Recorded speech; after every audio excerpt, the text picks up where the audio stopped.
Oi, meu nome é Letícia Conde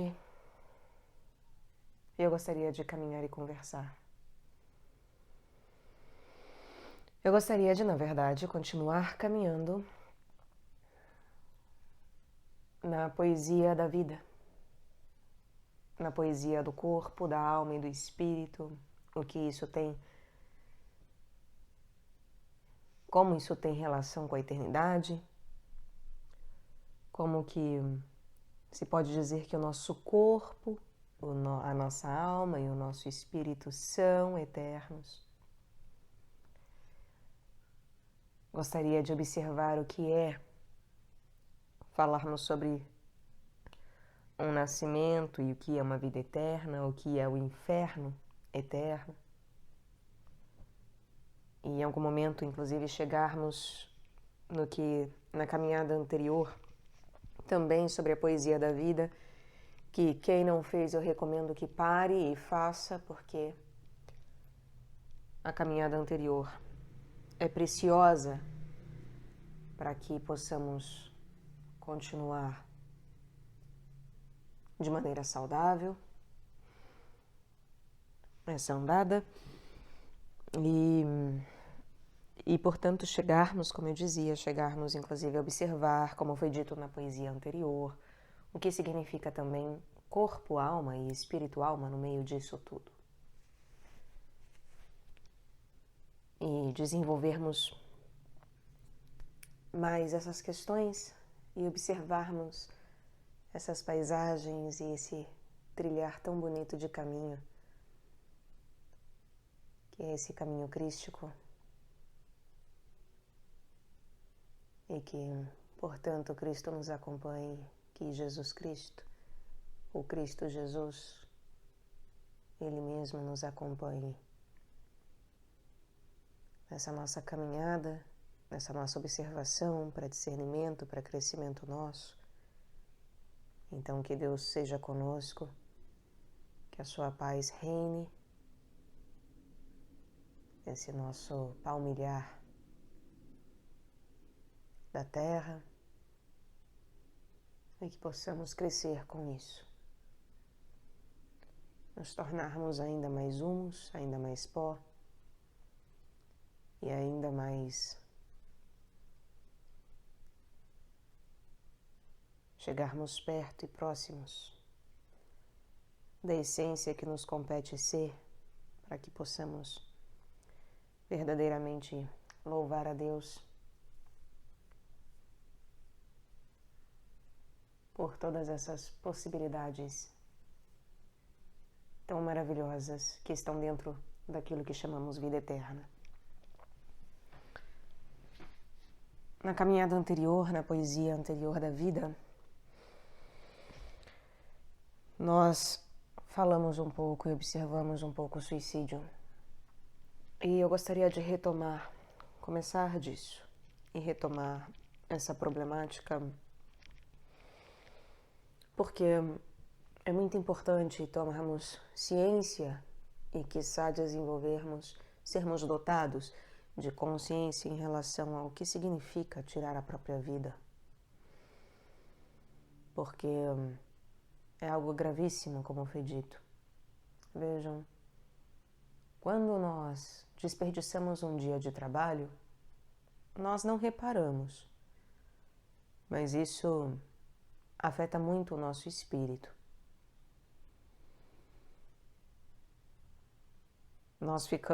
Isso tem um efeito posterior e tem um efeito inclusive no nosso sono. Não teremos uma boa noite de sono. Dificilmente será uma boa noite de sono quando nós realmente desperdiçamos um dia de trabalho, de labor. E labor, o trabalho aqui não quer dizer ir bater cartão em uma empresa ou estar efetuando algo dito socialmente útil. O que eu quero dizer é estarmos em verdadeira busca, em verdadeira dedicação a Deus, ao próximo e a nós mesmos. Em essência, é isso. Cada vez que nós temos um dia em que perdemos a oportunidade, jogamos fora a oportunidade de nos dedicarmos a coisas divinas e coisas humanas e mesmo coisas angelicais e até mesmo históricas, em termos de também palpavelmente observar o que o ser humano já produziu de possibilidade, né, etc. Porque a matéria histórica faz parte e estudá-la é importante. Conhecer os mitos é importante, conhecer as culturas é importante, conhecer as coisas que o homem desenvolveu ao longo dos anos é importante. Ainda que elas não sejam o cerne, portanto não ditem de fato o nosso crescimento, mas elas revelam, né, o nosso crescimento. E, portanto, é importante estar em contato com tudo isso. E quando nós perdemos um dia de contato com essas coisas todas, da possibilidade, jogamos fora a possibilidade de estarmos em contato com nós mesmos, com os outros, com a nossa sociedade de alguma forma, com os indivíduos de alguma forma e principalmente com Deus,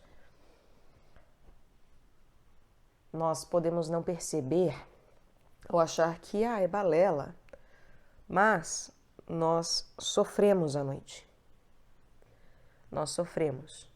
Não quer dizer que necessariamente a pessoa vai ter pesadelos, tá? Mas se sofre à noite. E da mesma forma, quando nós jogamos fora um nascimento e uma oportunidade de verdadeiramente viver bem um nascimento, ou seja, sair daqui um pouco mais evoluído, ainda que um passo. Não importa a velocidade de cada um tem uma velocidade diferente. A tartaruga tem uma velocidade diferente da águia e está tudo bem. A águia voar quilômetros em um único nascimento e a tartaruga dar apenas alguns poucos passos, andar uns poucos metros em um único nascimento. Isso não deve ser motivo nem para inveja, nem para cobiça, nem para chacota, para depreciação, nada disso. É maravilhoso cada um estar na sua velocidade e no tempo estipulado pelo Pai. A grande questão não é essa. A questão é, dentro daquilo que nos compete a caminhar, nós nos recusarmos a caminhar. Porque isso necessariamente significa que nos atrasamos. Porque a hora que nós formos para outros planos e observamos e nos damos verdadeira conta espiritual de que desperdiçamos um nascimento, o sofrimento pelo qual passamos é grande. Não é só um sofrimento purgatorial dos fatos ruins que eu fiz ou deixei de fazer, que acontece na retrospecção da vida. Se eu joguei o meu nascimento fora, se eu verdadeiramente tive chance de viver algo muito precioso, que me foi dado de uma maneira sagrada, e que eu simplesmente me recuso por pura desobediência, cegueira, surdez, etc., eu sofro com isso. O meu espírito sofre com isso. É principalmente o espírito que vai sofrer com isso, não são os corpos, propriamente. Os corpos sofrem muito mais justamente com o impacto das experiências em si. Mas o espírito sofre muito, muito, quando tem todo o retorno das matérias, de todos os átomos materiais, o espírito sofre muito em ter desperdiçado um nascimento. Porque, vejam, é algo muito trabalhoso nascer e por isso deveríamos ser muito gratos em estarmos aqui, por estarmos aqui. Não importa quem são os nossos pais, mãe, pai, família biológica, etc. Não importa. se eu gosto, se eu não gosto, amo ou não amo, me fez bem ou me fez mal. É extremamente trabalhoso chegar até onde chegamos e, portanto, só por isso já deveríamos ser gratos, porque escolhemos e eles se abriram para essa possibilidade, ainda que de maneira inconsciente.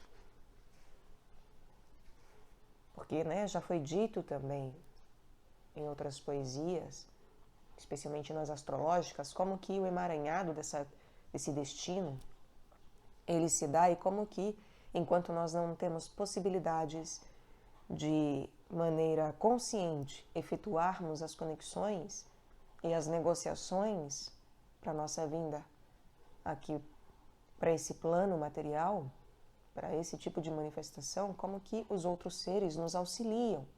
Mas não é como se isso não fosse o melhor para mim. E como se eu também não tivesse, de alguma forma ainda que inconsciente, um trabalho nisso. E é por isso que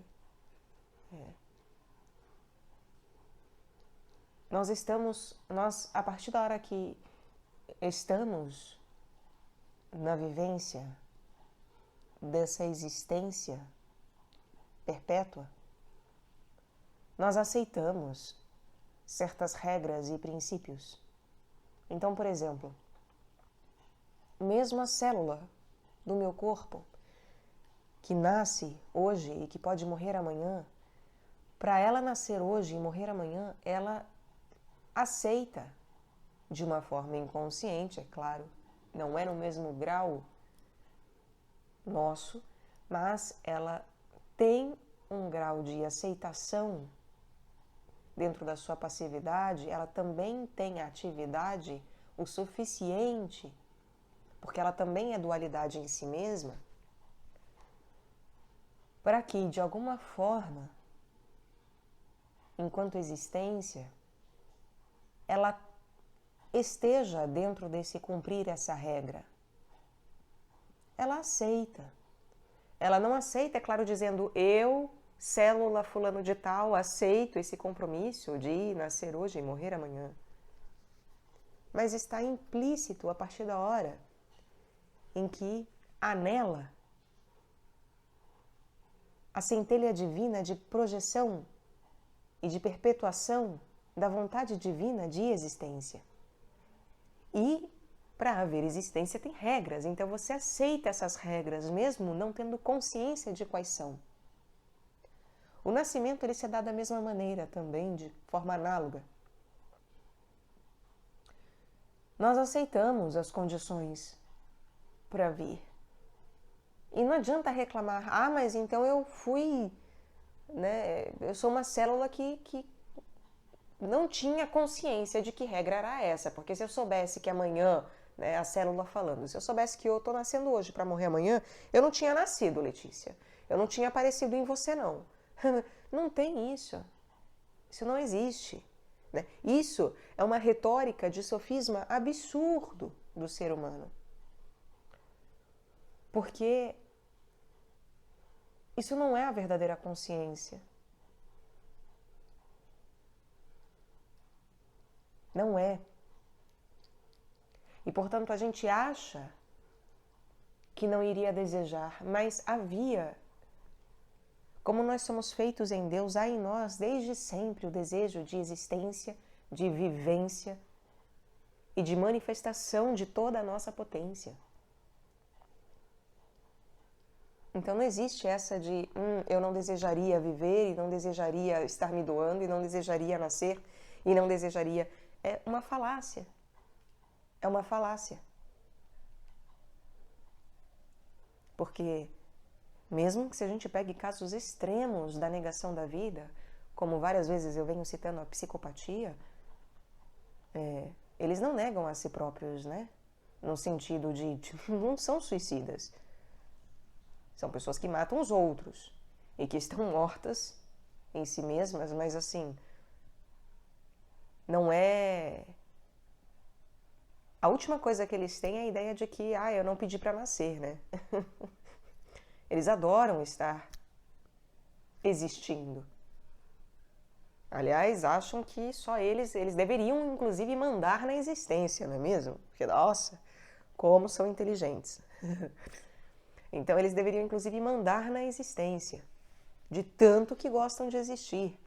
Então, vejam, a própria ideia suicida, ela verdadeiramente, mais do que qualquer transtorno, mais do que qualquer doença, mais do que qualquer possibilidade de manifestação, de deformação de uma criatura, o suicídio, ele é verdadeiramente aquilo que há de mais deformado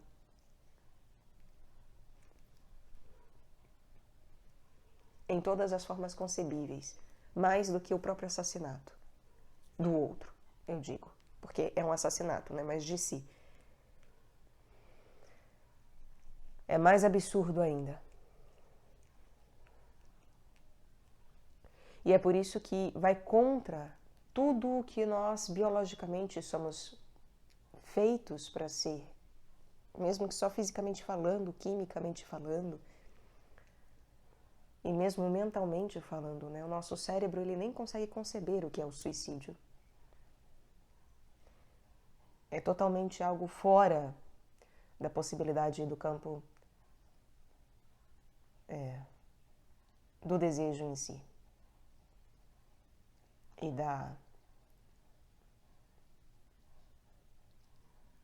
enfim, de uma manifestação. Porque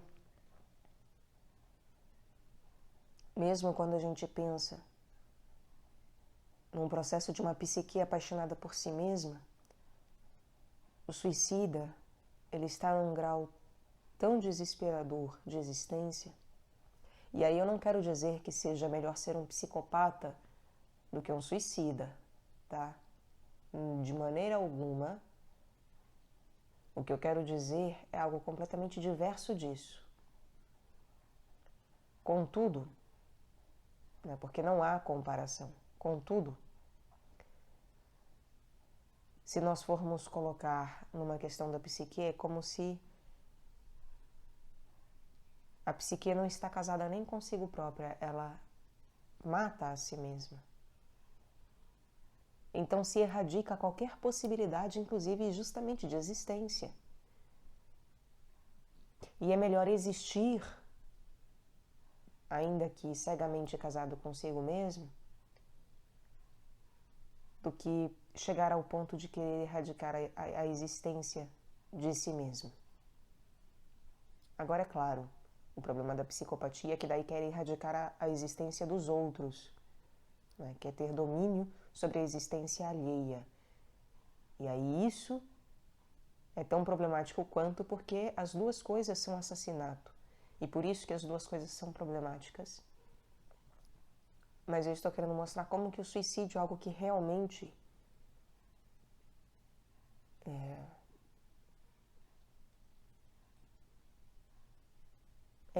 é absolutamente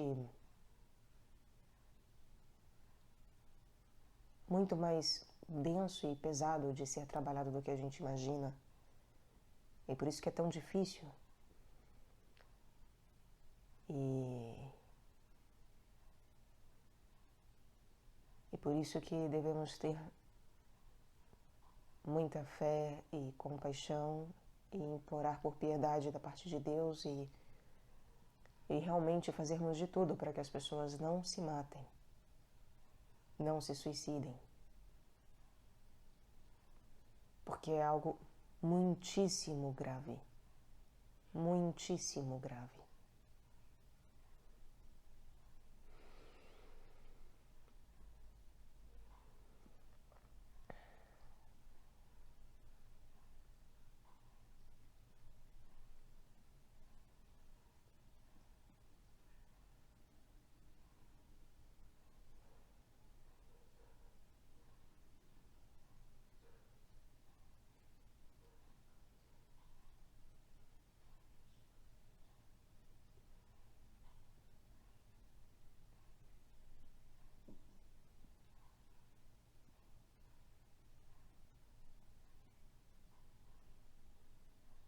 quando um suicídio ocorre, por que nós falamos que, porque se diz na igreja que é algo sem salvação, que se perde a possibilidade de salvação? E de fato se perde. Porque,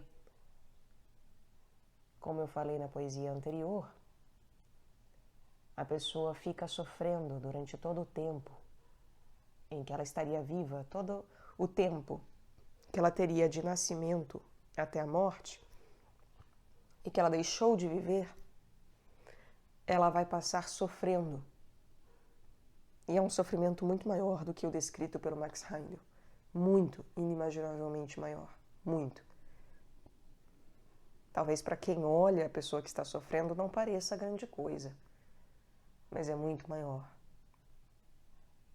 Especialmente se a pessoa tem noção do que ela fez, no sentido de que quanto maior a elevação espiritual da pessoa, e aí ela comete um suicídio, pior ainda. Isso vai justamente acarretando dores maiores. E como a pessoa precisa passar por aquela dor, porque é inevitável, é uma lei, é uma regra, aquilo é o inferno. Quando nós passamos por uma grande alegria, por uma grande felicidade, por uma grande alegria que nos gera um momento de felicidade, nós sabemos como que é eterno aquilo em nós. Como que o tempo às vezes parece até que passa voando, mas é verdadeiramente eterno enquanto dura. E, para além de citar o poetinha, equivoca-se quem acha que termina aí, né? É poetinha no minúsculo porque realmente, né? Não sabia transformar as coisas em coisas maiores, de fato, porque é eterno eternamente e não só enquanto dura. Dura eternamente. Tem uma duração verdadeiramente eterna porque não acaba. Porque podemos carregar aquilo, e de fato carregamos aquilo eternamente conosco. A quintessência daquilo conosco. Então aquela felicidade verdadeiramente é eterna.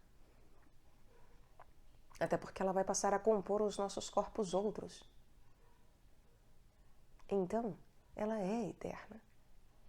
A gente confunde uma felicidade eterna, um inferno eterno, com ficar justamente na duração daquilo. Por isso que é um poetinha, né? Porque confunde as coisas. Enfim, é que eu não gosto de Vinícius, eu tenho um ranço de algum Vinícius de Moraes em específico, né? Mas enfim, é algo meu. De toda forma,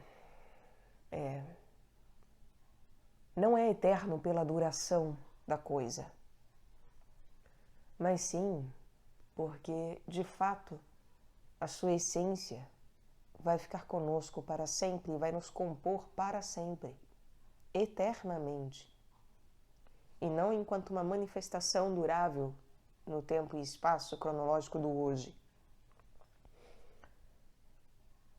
E o inferno é algo que, o inferno eterno, já é mais ou menos como o oposto disso, né? Ele é algo que está acontecendo aqui agora, mas que parece interminável. Então é justamente nós não vermos a duração daquilo chegar ao fim. Então o inferno, enquanto dura, é eterno. E ele dura o tempo que precisa para que aprendamos aquilo de alguma maneira, ou de acordo com uma lei, uma regra, que é princípio universal e, portanto, incontornável. O suicídio, por exemplo, não adianta. Não adianta orar pela pessoa, quer dizer, é claro que adianta orar pelos mortos, mas eu digo assim,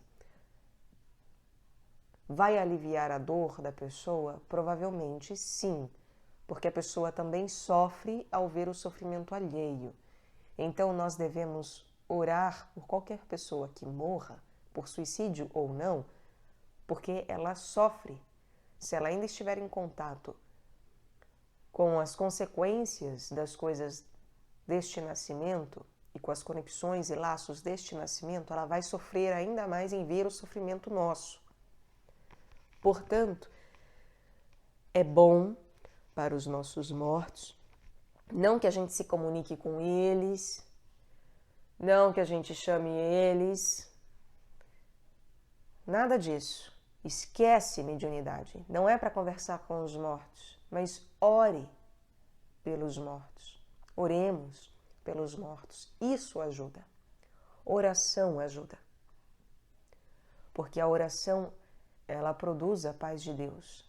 Ela nos leva à paz de Deus e ela possibilita que a paz de Deus esteja entre nós e seja feita entre nós. E isso, de alguma forma, alivia, sim, o fardo até do suicida, mas não tira ele do inferno. Não há o que tire a pessoa do sofrimento de ver que ela jogou fora uma oportunidade, em essência. Pode-se amenizar o sofrimento em termos dela ver que aquele sofrimento não se espalhou com tanta intensidade, profundidade e veemência. Contudo, ela vai sofrer mesmo assim. E isso será um inferno eterno, porque enquanto durar é um inferno eterno. Quem passa por tristeza depressiva não quer dizer necessariamente depressão no sentido patológico da coisa, mas mesmo uma forte tristeza, né? Uma tristeza intensa, um arrebatamento intenso de sofrimento. Qualquer pessoa que minimamente passe por isso e que chegue, talvez, inclusive, a se perguntar: será que eu estou depressivo? Né? Será que eu estou patologicamente doente? Etc. Sabe que aquilo é eterno enquanto dura. Pode ser um dia só de grande tristeza, de grande sofrimento. Mas, nossa, como é eterno, como que parece que não passa. E não importa o que você faça, não passa.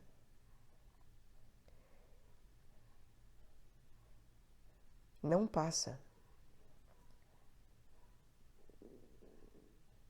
E aí você não ver os outros pior por tua causa, pode não piorar o teu estado ou amenizar um estado desse, mas não faz com que a pessoa melhore. E o mesmo ocorre com o suicida. Ele vai precisar sofrer, não tem jeito. E não há o que se faça que vá tirar ele desse inferno, exceto esperar o tempo. E um sofrimento maior ainda. Por que a gente fala que o inferno eterno existe, que quando o joio é separado do trigo, vai haver ranger de dente, vai haver tremedeira, gemido, ranger de dente, vai doer. Porque da mesma forma como quando a gente joga um dia fora, a gente sofre à noite. Da mesma forma como quando a gente joga um nascimento fora, a gente sofre ao desencarnar, ao morrer, ao deixar o plano de cá. Da mesma maneira, nesse tempo de evolução, nesse dia cósmico, nesse nascimento cósmico, o nome que se dê, nessa manifestação cósmica de agora, aqueles que jogam fora, e há a possibilidade de se jogar fora esse nascimento cósmico, essa evolução cósmica, esse dia cósmico, essa vivência cósmica, essa existência cósmica, o nome que se dê, no grau que seja, aqueles que jogam isso fora, essa possibilidade de vivência de agora, quando o juízo final se der e as coisas forem, né, o livro da vida for fechado, o pergaminho for enrolado, vai haver sofrimento com aqueles que desperdiçaram a oportunidade. Esses entrarão no inferno muito mais profundo. Se a gente fala já, é claro, eu me suicidar e o sofrimento de um suicida, ele é muito maior do que o sofrimento de alguém que desperdiçou o seu dia. Sabemos disso, é uma conclusão óbvia. Só que são análogos. Agora, imaginem o que é um sofrimento e a duração do sofrimento dos seres que estão jogando fora a oportunidade da manifestação cósmica, universal. É indescritível. O que o suicida sofre não vai ser nada perto do que esses seres irão sentir de dor e de martírio. Não é nem martírio a palavra, porque martírio é uma palavra linda, mas é isso, de sofrimento. O sofrimento pelo qual eles passarão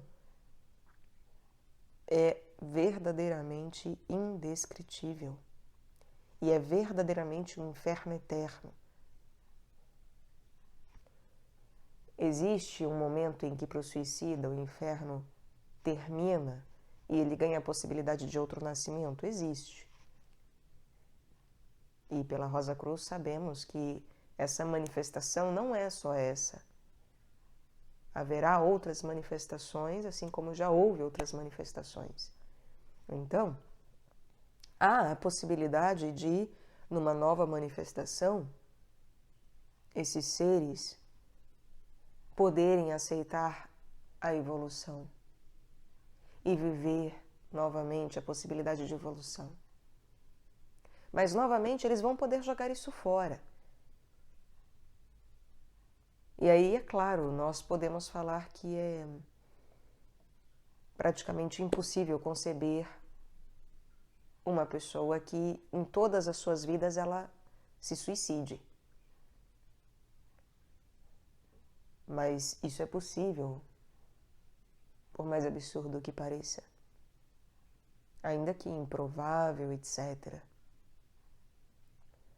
Mas essa possibilidade se abre. Agora, como será em efetivo, não sabemos, né? Não importa como será a próxima manifestação, etc. O que sabemos é o reino é eterno, a manifestação sempre será em Cristo, é sempre Deus uno e trino, é sempre através do Verbo, é sempre com o Espírito Santo e Deus Pai planejando e comandando, ordenando tudo. Isso sempre será. Agora, isso não se confunde com a mesma cristalização de hoje, com o mesmo nível de consciência nosso, criatural de hoje, etc.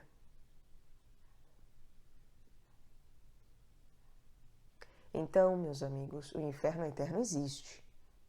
E é possível, existe a possibilidade absurda, mas existe, de se permanecer eternamente no inferno em todos os planos de evolução e todas as manifestações de evolução que houve e haverá e há, que virão, né? Há essa possibilidade. Agora, é bom, sabendo que, se isso é possível, lutarmos contra isso ao máximo, né? Porque é algo tão absurdo que nós não conseguimos conceber um sofrimento eterno dessa maneira. Porque para nós é absurdo alguém que se suicide todos os nascimentos, alguém que desde a manifestação está se suicidando. Toda vez que nasce, encarna e se suicida. Isso é algo absurdo de imaginarmos. E, portanto, queiramos e trabalhemos para que, de fato, isso não aconteça, né? E que nos próximos nascimentos se aprenda algo efetivamente. E que na próxima manifestação, aqueles que jogaram fora a oportunidade de evoluir nessa aqui, agarrem-se a ela com toda a força que tiverem e que evoluam, não é mesmo?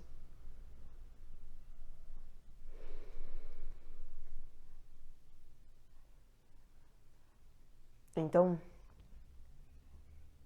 esse nascimento nosso é muito mais importante do que imaginamos.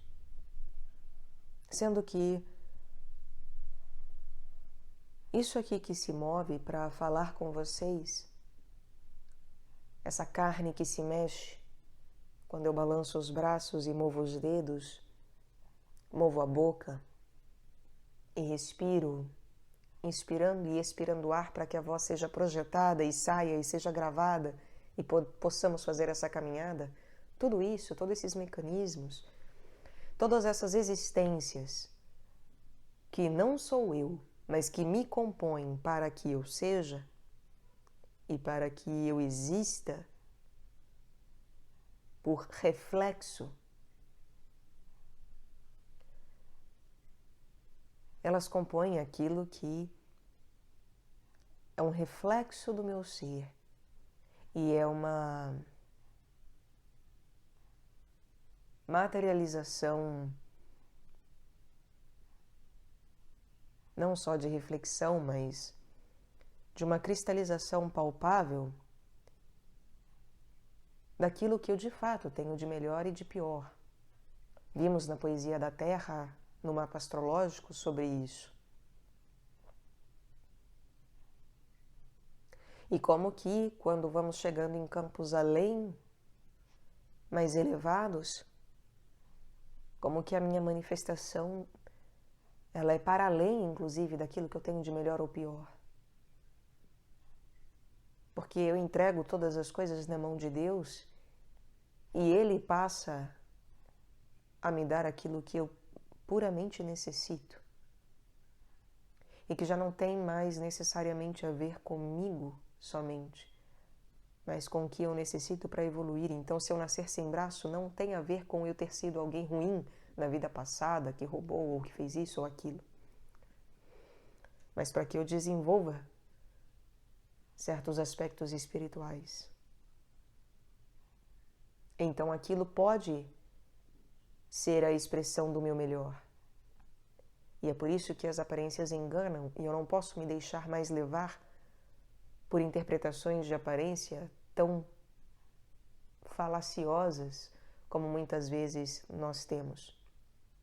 E aí nós vamos entrando num âmbito que é o do problema da conceituação das coisas e formulação das coisas, que é necessária, sim, maravilhosa, senão não estaríamos aqui, mas que gera junto disso um retrocesso gigantesco, porque ela cristaliza, é a tal história do iluminismo jogou a gente mais ainda para dentro da matéria, né? Cristalizou mais ainda, enraizou mais ainda de uma forma tão cristalizada que agora nada desencrosta a coisa, né? Ficou uma crosta que é insolucionável, indissolúvel e até impenetrável para se chegar ao cerne das coisas novamente. Mas vejam, na verdade é algo muito simples, porque é só uma questão de verdadeiramente dizer saia, né? Como Cristo falava para os demônios, sai. E tirar da frente as aparências. Parar de acreditar em aparência. Se deixarmos de acreditar em aparência, pronto, deixamos de ser materialistas. Dessa forma tão cristalizada como é hoje, tão absurdamente, enfim, né? Apegada como é hoje. E torta, né? Torta. Porque é isso, não é jogar a matéria fora, mas sim a nossa má interpretação dela. É o nosso olhar que está equivocado e não a matéria em si mesma. É claro que o que vamos fazendo com ela vai entortando ela também, mas vai fazendo dela uma prostituta, né? De virgem passa a prostituta, mas ainda assim é através do nosso olhar que a prostituta e a adúltera e a pecadora ganha a possibilidade de redenção.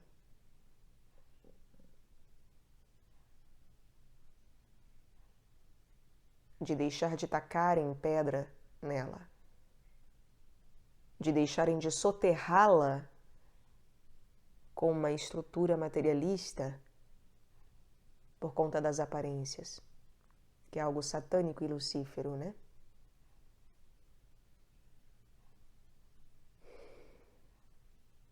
O que significa que quando nós tiramos a aparência das coisas da nossa frente, nós vemos como que os conceitos das coisas muitas vezes evitam que cheguemos ao cerne do que são aquelas coisas de fato, a essência das coisas de fato, que é, por exemplo, como eu falei, esse corpo, essa manifestação corporal reflexa que vocês veem, quem me vê pessoalmente no caso, né? E que acha que é o meu corpo de fato, não entende que esse não é o meu corpo. Esses são seres que refletem o meu corpo. E aí, é claro, quando eu me torno um com eles, quando eu me torno um Cristo, quando eu me torno capaz de fazer com que todos os seres, todas as existências que estão no meu corpo, sejam benéficas ou maléficas, comunguem de um só corpo, um só espírito, através de uma alma, uma mente que as une em perfeito equilíbrio. Quando eu faço isso, elas se tornam o meu verdadeiro corpo. E aí quem vê este corpo vê a mim. E é por isso que quem vê o Filho vê o Pai. Quem vê o meu corpo vê o meu espírito. Se eu sou um Cristo. Mas não se pode confundir nem a minha expressão santa, equivalente ao Espírito Santo, nem a minha alma e nem o meu espírito, com a reflexão disso imediata e cristalizada. Então, por exemplo, quando a gente fala corpo-alma, o que é o corpo-alma? Pela Fraternidade Rosa Cruz, o corpo-alma é quando nós somos compostos de 4 éteres, né? De maneira bem coloquial e básica. O nosso corpo vital, porque nós temos 3 corpos. Corpo denso, físico, que é sobre ele que eu estava falando. Nós temos o corpo vital, que também algumas pessoas chamam de aura, etc. E temos o corpo de desejos, que é um corpo mais difícil de ser visto, que é um corpo oval, né, que, dependendo de cada um, ele vai ter uma determinada manifestação diferente, tanto dos seus vórtices, quanto até a sua coloração, etc., e a sua forma, mas ele é especificamente oval, né, ainda que possa apresentar formas imagéticas outras em si. E enfim, está em constante movimento. E esses 3 corpos estão conjugados. Sendo que o corpo vital, ele é composto de 4 éteres que devemos estudar e nos atentar, que é o éter químico, que é responsável pelo crescimento do corpo e manutenção do corpo físico. O éter de vida, que é responsável pela propagação, pela reprodução, pela gestação, etc., né? Pelo propagar da espécie. Então tem a ver com a puberdade, tem a ver com, né, a minha capacidade reprodutiva, etc. puberdade eu digo, né, com a capacidade reprodutiva mesmo, né, com um período reprodutivo da vida em especial. Temos o éter de luz, que tem a ver com a percepção, e temos o éter refletor, que tem a ver com a memória. E quando nós temos capacidade de fazermos um descolamento não é bem a palavra, né, mas fazermos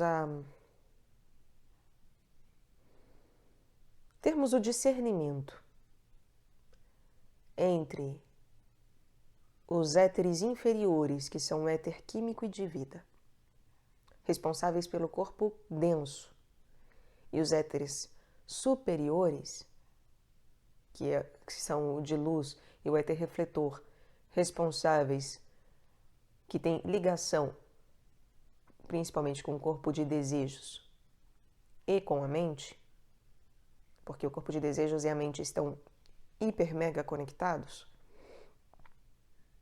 Quando eu tenho essa capacidade de discernimento desses éteres e de movimentação separada desses éteres, isso significa que eu tenho um corpo-alma. Que eu posso deixar o corpo denso de maneira consciente e perambular por aí com o meu corpo-alma, né? Com esse corpo que caminha no elemento etérico, né? No éter, no mundo etérico, enfim, num nível superior e mais sutil de materialidade. Isso é o que, de maneira bem resumida e bem condensada, significa corpo-alma e manifestação do corpo-alma. Qual é o problema quando a gente passa a descrever éter, corpo-alma, etc.? Qual é o problema que eu estava falando antes, né? Estávamos observando antes, da ciência que conceitualiza tudo e coloca tudo numa caixinha de conceitos. E aí isso cria uma camada cristalizante que depois já nada mais penetra e ela não sai daquilo ali, né? Vira um caixão. E aí você fica, cadê o príncipe para acordar essa princesa, né? Para arrebentar esse caixão? O que acontece é que eu perco, por exemplo, a dimensão de que éter significa quintessência. Eu começo a associar éter só a uma camada sutil de um outro plano de vivência. Eu perco o lado lírico da coisa, metafísico da coisa, em termos de interpretação. Eu perco o lado arquetípico e simbólico da coisa, de que é éter. A palavra éter, ela sempre vai significar a quintessência de algo. Assim como quando fala-se anjos. Eu vivo falando, né? Anjos. Todas as hierarquias são anjos. Podem ser chamadas de anjos. Agora, existe uma hierarquia específica que é a hierarquia dos anjos.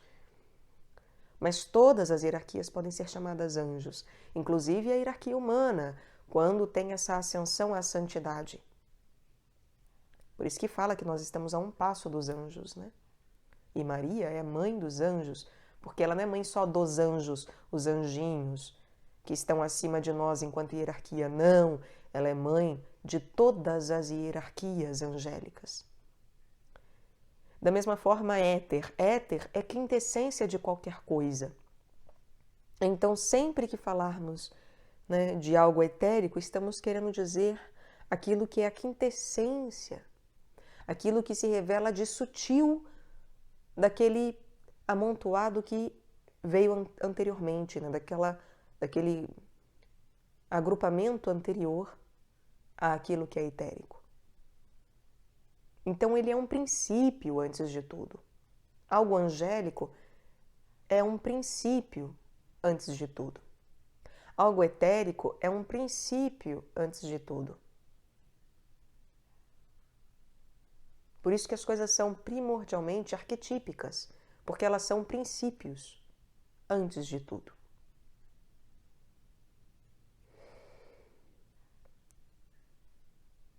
E aí elas passam a simbolizar algo, como simbolizar as hierarquias, mas é um princípio hierarquizante, de manifestação de hierarquias. E aí passa a simbolizar as hierarquias em si e passa a literalmente ser manifestado numa hierarquia em específico que está junto da aparência. E, portanto, vão ser chamadas de... É uma hierarquia que vai ser chamada de anjo, de hierarquia angélica, que é a hierarquia que está acima de nós, a um degrau acima de nós, por assim dizer.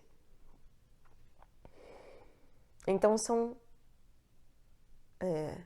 E é claro que ao eu fazer tudo isso, também é conceituar as coisas, mas ao mesmo tempo é uma conceituação que ela requer movimento. E, portanto, ela já não consegue mais ser cristalizada da maneira como hoje nós colocamos as coisas. E aí, por que eu estou puxando tudo isso? Porque o corpo-alma, por exemplo, que foi citado, eu dei aqui toda a característica conceitual da Fraternidade Rosa Cruz do que é um corpo-alma. E de como a gente desenvolve corpo-alma no sentido de que é aprendendo a ter discernimento dos éteres. Ou seja, é aprender a ter discernimento no corpo vital, basicamente. É basicamente eu aprender a mexer a minha mão direita quando eu quero e a esquerda quando eu quero. Acabou. Né? Eu aprender a mexer com a minha mente, com o meu corpo de desejos quando eu quero e atuar somente neles quando eu quero e atuar no meu corpo físico quando eu quero e unir essas coisas todas quando eu quero também. Acontece o seguinte, acontece que corpo-alma não é isso. Isso é o conceito bem básico, bem base, bem raso. É a orla da praia daquilo que significa corpo-alma. Porque se nós vamos olhar o que é corpo-alma, assim como o que é verdadeiramente éter, anjo, etc. O que é corpo-alma? Corpo-alma é verdadeiramente eu ter uma vivência dos meus átomos sementes, dos corpos, porque cada corpo nosso que foi citado, o corpo físico, o vital e o de desejos, e mesmo a mente, tem átomos sementes, e mesmo os espíritos, tá? A gente fala mônada, centelha divina, isso tudo são nomes diferentes para uma mesma coisa, que é o fato de que os corpos, a alma e os espíritos, o tríplice espírito, o tríplice corpo e a alma, todos eles têm centelhas que são o seu cerne. E aquilo que é manifestado, quando há necessidade de manifestação, como hoje, quem me vê pessoalmente, isso, esses seres, essas existências que manifestam de maneira reflexa o meu corpo,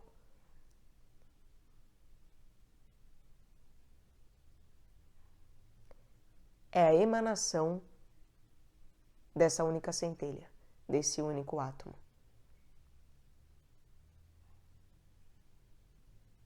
Só que qual é a problemática? Reflexão é lua. Reflexão é lua. E nós devemos, já sabemos, lua é Maria Madalena, é Rosa Cruz. Nós devemos chegar a Maria. Maria é a terra. E o que significa Maria ser a terra e termos que passar da lua para a terra? Deixar de ser tão lunático, tão lua, e inclusive ser tão Rosa Cruz, e aos poucos ir passando para o catolicismo, porque a Senhora Maria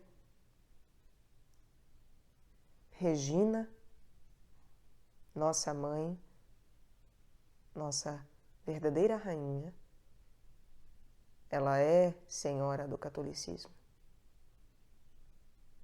E, portanto, por que devemos passar? Porque quando nos tornamos Maria, e é claro, podemos entrar na problemática também de que a Lua é uma Maria, ganha o título de Maria, sim, mas ainda assim não é a Maria. E para Cristo Jesus nascer, temos que nos tornar Maria. Para quê?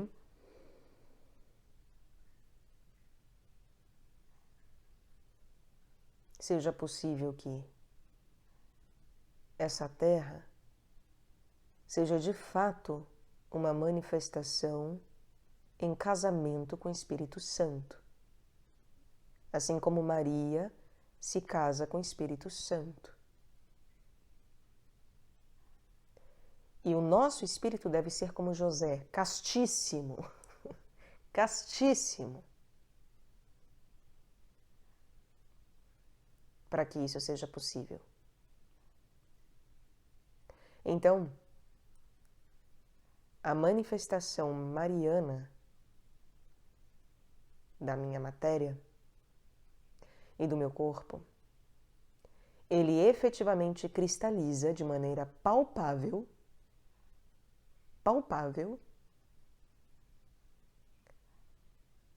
quem eu verdadeiramente sou. E aí haverá uma perfeita correspondência entre quem eu sou e a minha aparência.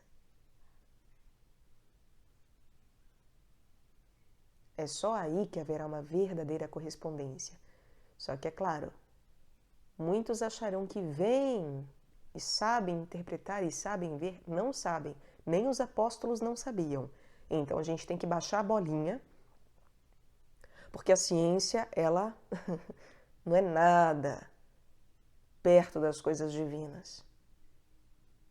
Por isso que, a gnose é Deus só. E ele revela e passa a ser sempre cognose.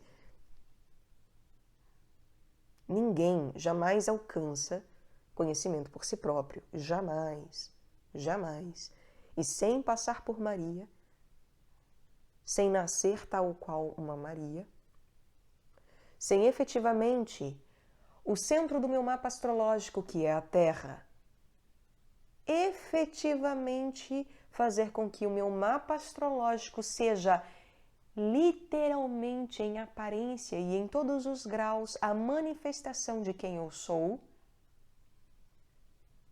Cristo Jesus não nasce. Ou seja, sabe? Pega a tua existência e joga fora, se suicida. Pega o seu mapa e joga fora.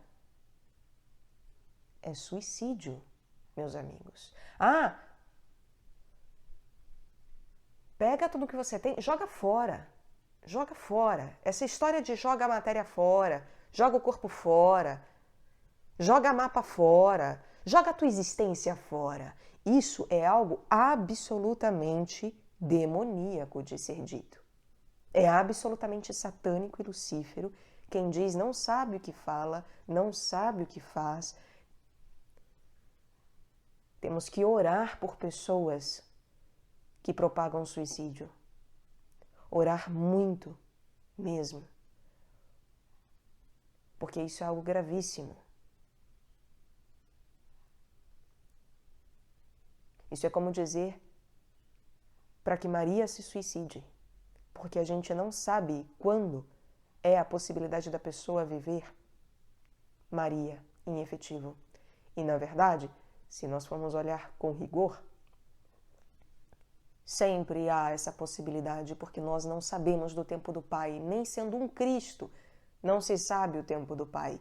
E, portanto, jamais se pode dizer para uma pessoa se matar fisicamente, vitalmente, de maneira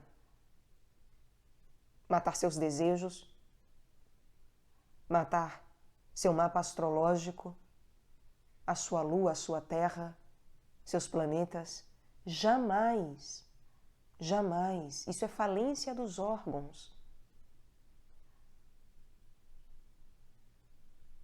Tudo o que nós temos que buscar é efetivamente termos uma vivência plena do nosso mapa, como nos foi dado.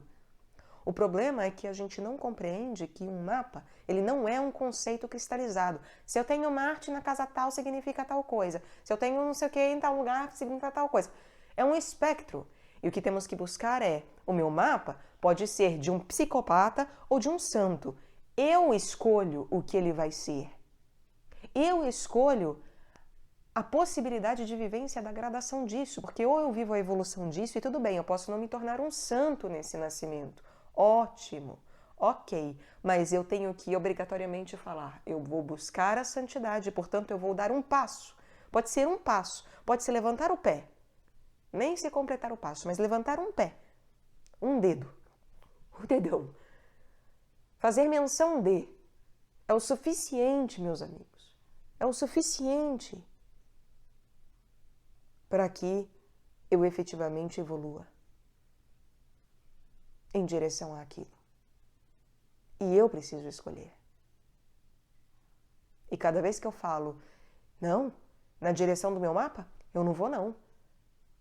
Ah, esse corpo? Não quero não. Essa vida? Não quero não. Essa existência? Vou jogar fora. Cada vez que isso é feito, isso é suicídio. É muita falta de amor. Uma pessoa que busca essas coisas está absolutamente longe do amor. É preciso ter muita compaixão, porque verdadeiramente essas pessoas não conhecem o amor. E isso é um inferno.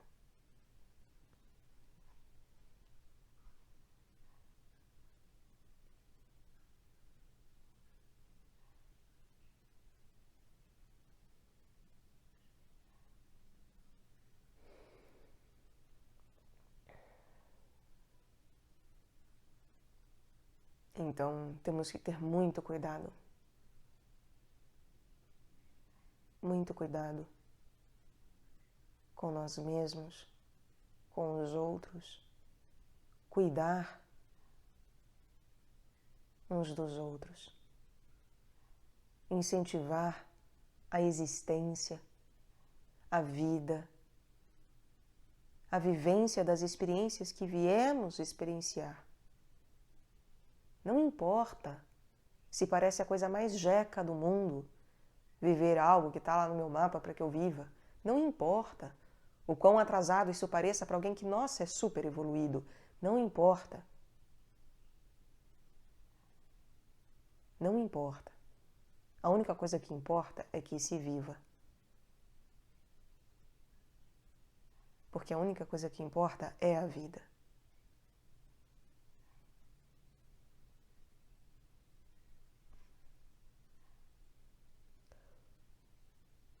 Quando a minha matéria é casada com o Santo Espírito de Deus, a cristalização que acontece, ela efetivamente se torna possibilidade do nascimento de Cristo, ou seja, do nascimento da minha alma. Em outras palavras, da manifestação da minha matéria mental. Então, quando a minha matéria mental, quando o meu plano mental, quando o meu corpo mental, meu veículo mental, quando a minha mente pode manifestar-se em mim, através desses 3 corpos que estão em retidão,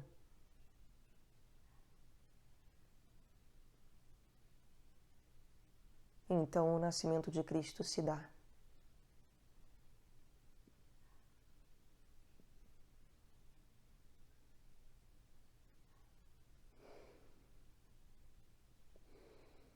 Sendo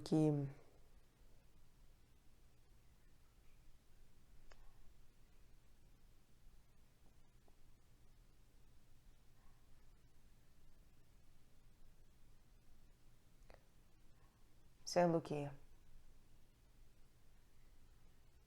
quando nós observamos que isso que se mexe aqui agora, enquanto boca para vos falar, e enquanto mãos para gesticular, isso que é composto dessas outras existências celulares e bacterianas e, enfim, as mais diversas, sei lá eu, que compõem e que nascem e morrem, e que para nascerem e para morrerem seguem regras específicas e obedecem inconscientemente a tudo isso e aceitam tudo isso, etc. E que compõem um universo que hoje se chama Letícia.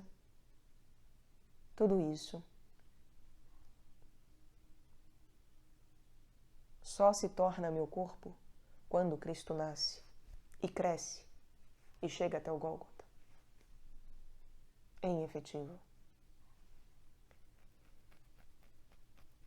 Antes disso, sem isso, é apenas uma reflexão. É apenas uma projeção. Então, tem relação com o meu verdadeiro corpo, mas ao mesmo tempo não é o meu corpo. Porque o meu verdadeiro corpo é o meu átomo semente. O átomo semente do corpo físico, ele fica no coração, no ventríloco esquerdo do coração. O átomo semente do corpo vital fica na boca do estômago. E o átomo semente do corpo de desejos fica no fígado. E o átomo semente da mente fica no meio da testa. Bem, enfim, cada um disposto em um lugar, e nós falamos átomo semente. Lembremos, nós podemos conceitualizar o que é esse átomo,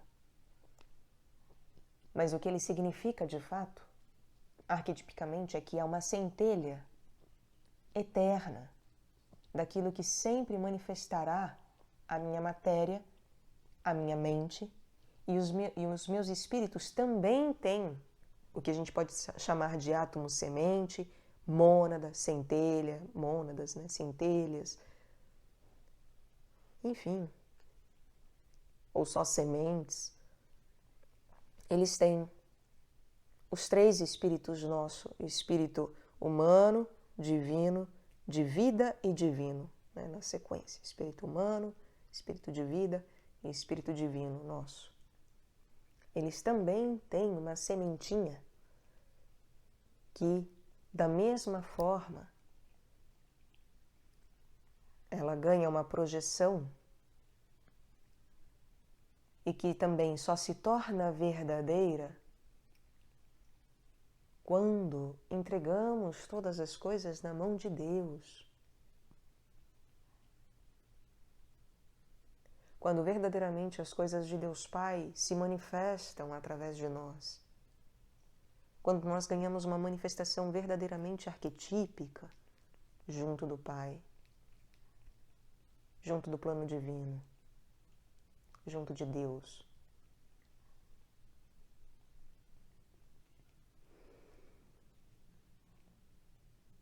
Então, dizer átomo semente, dizer corpo-alma, é uma maneira de falar de princípios que são eternos e de coisas que são eternas.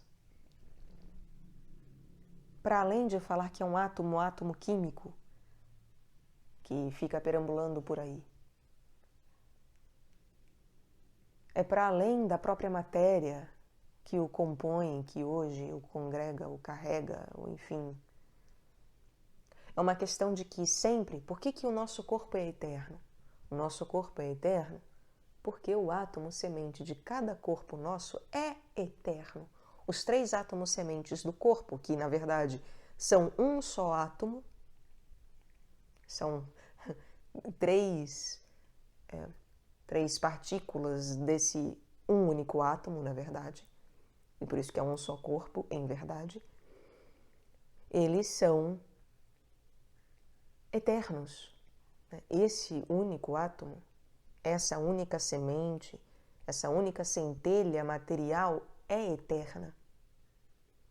E o que acontece com o corpo-alma, que eu cito e faço as digressões, o corpo-alma é a possibilidade de eternidade dessas coisas. Por quê? Porque é só através da integração da mente com os corpos e da mente com o espírito, a mente fazendo essa ponte igual Cristo,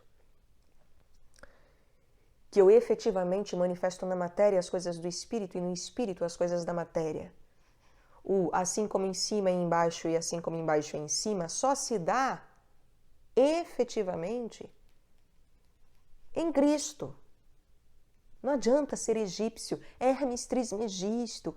Ah, Hermes, né? Mercúrio, que vai para cima e para baixo, no céu e no inferno. Não é visitar céu e inferno.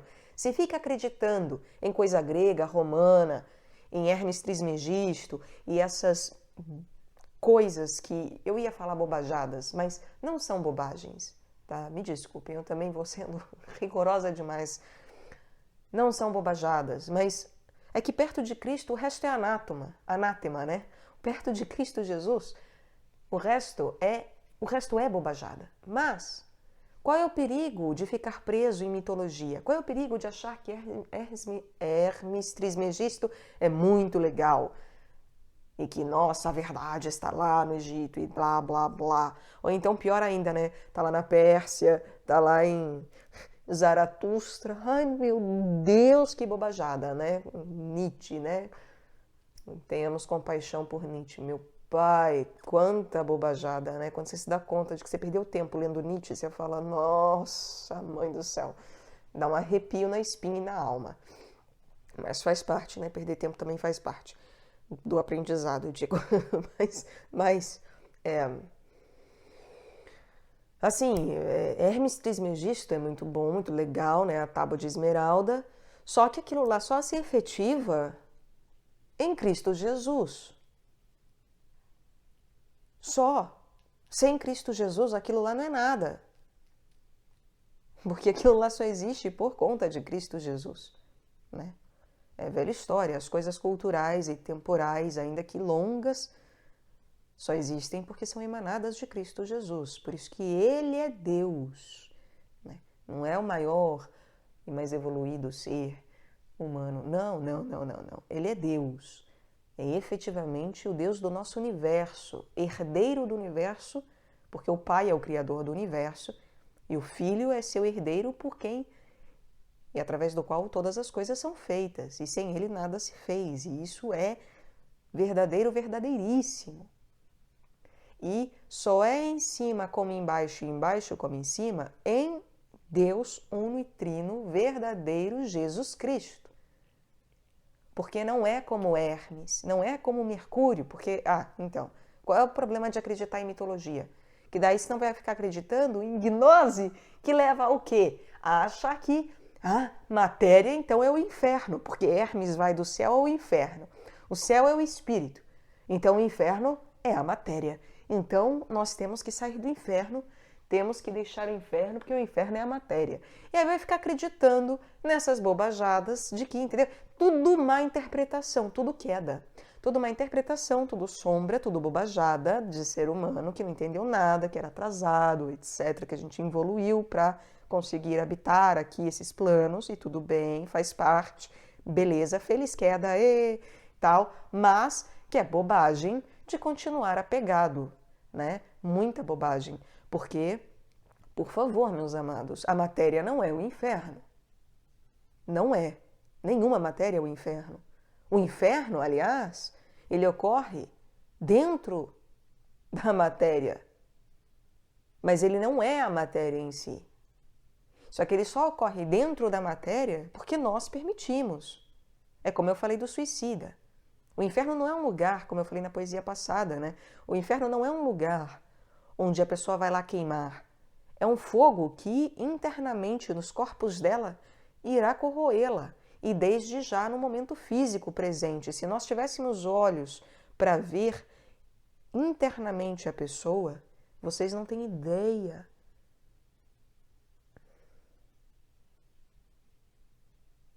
Aqui é verdadeiramente um mar de lágrimas e de sofrimento. Porque quando nós ganhamos a possibilidade, não é de uma clarividência para ver os corpinhos suprafísicos das pessoas, isso aí também bobagem. É muito legal, mas bobagem. Quando você vê para além de todos os corpos, quando se acessa o interior do átomo semente das pessoas, o fogo que queima ali, ele não é morno. E das duas, uma. Ou ele é um fogo infernal, ou ele é o fogo divino. Não tem meio termo. E quando nós vemos dentro do átomo semente dos corpos das pessoas o fogo do inferno queimando, é uma dor indescritível. Não há como não ter compaixão, porque é horrível.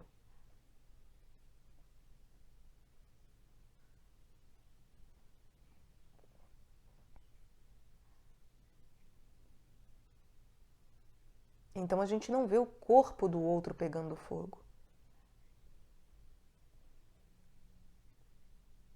Por que eu falo que Maria é o átomo semente divino? No centro da Terra tem um núcleo de fogo, né? É análogo. É claro que Maria não tem comparação com a Terra. A Terra não é nada perto de Maria, né? Os planetas não são nada perto da manifestação criatural efetiva. A gente acha que é o contrário, né? Não é, não. Sinto muito. Maria é muito maior do que essa Terra aqui. A Terra é muito linda, com todo respeito a ela. Mas a Terra é apenas um espelho de Maria.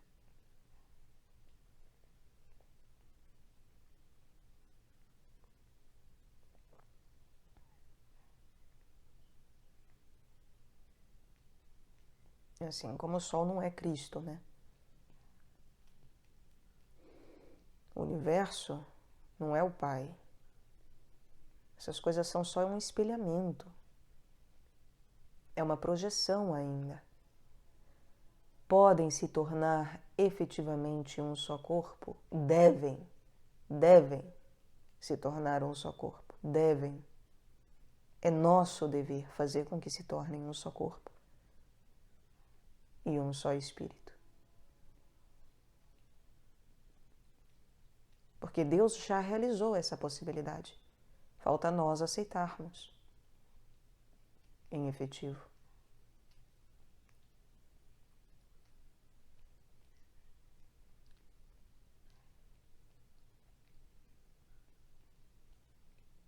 Isso tudo, analogamente, é dizer como as minhas células, se elas ganhassem independência e autonomia e individualidade hoje, em termos de livre-arbítrio e consciência, e pudessem sair por aí, provavelmente eu me desintegraria, porque elas falariam, ficar aqui? Não, por quê? Pra quê?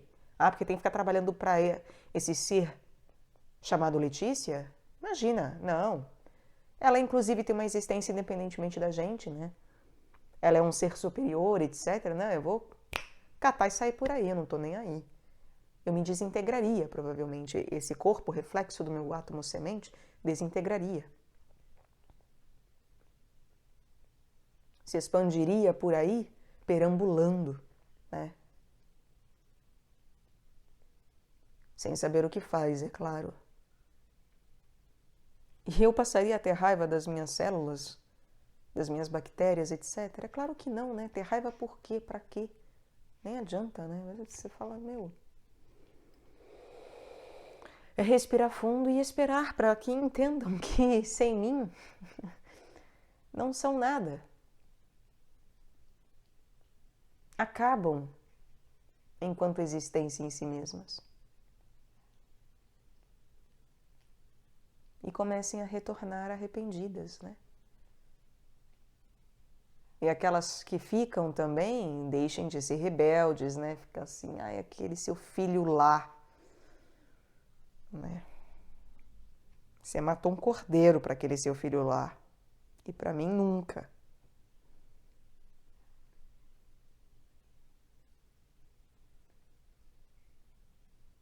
Você deixou sua mão ir passear. E eu fiquei aqui, trabalhando para você. para você continuar tendo algo de integridade.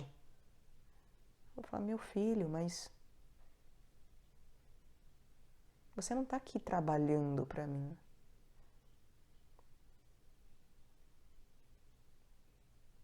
Você é meu filho, minha filha.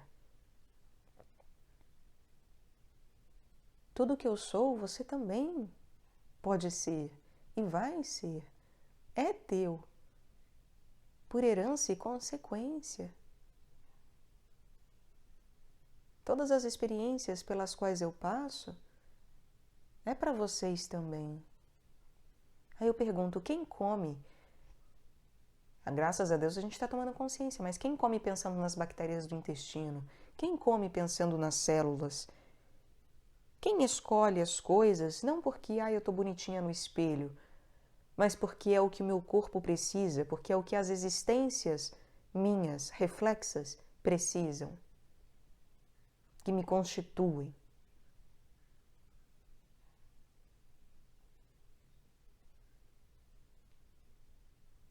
Quem faz isso?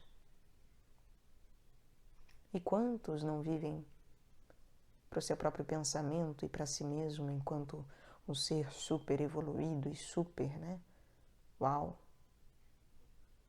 espiritual. Não sabe nem alimentar as existências próprias, não sabe nem passar um creme na pele, porque acha que isso é vaidade, inclusive. Sei lá, Não sabe nem cuidar do cabelo. É célula morta. Cabelo, é tecido morto. É. Morte, né? Será que sabe o que é morte? Será que entende o processo de produção disso que chama morte? E dos seres e existências responsáveis por isso? Porque eu acho que talvez não entenda, Talvez, só talvez não entenda. Talvez não entenda que deixar as coisas naturalmente acontecerem, deixa a vida me levar, a vida leva eu, vamos voltar para o meio do mato, deixar que as coisas naturalmente aconteçam, isso é bobajada. Isso é deixar de cuidar da individualidade das existências que me compõem. É deixar de se responsabilizar em efetivo por aquilo que elas precisam. Porque elas têm necessidades. E as necessidades delas me compõem. E as minhas necessidades compõem as necessidades delas. Mais ainda, e por isso que a responsabilidade minha é muito maior. Muito maior.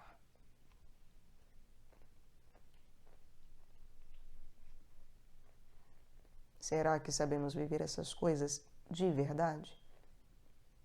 Ou a gente come o que quer porque é gostoso, e não porque é o que a minha célula precisa, a minha bactéria precisa,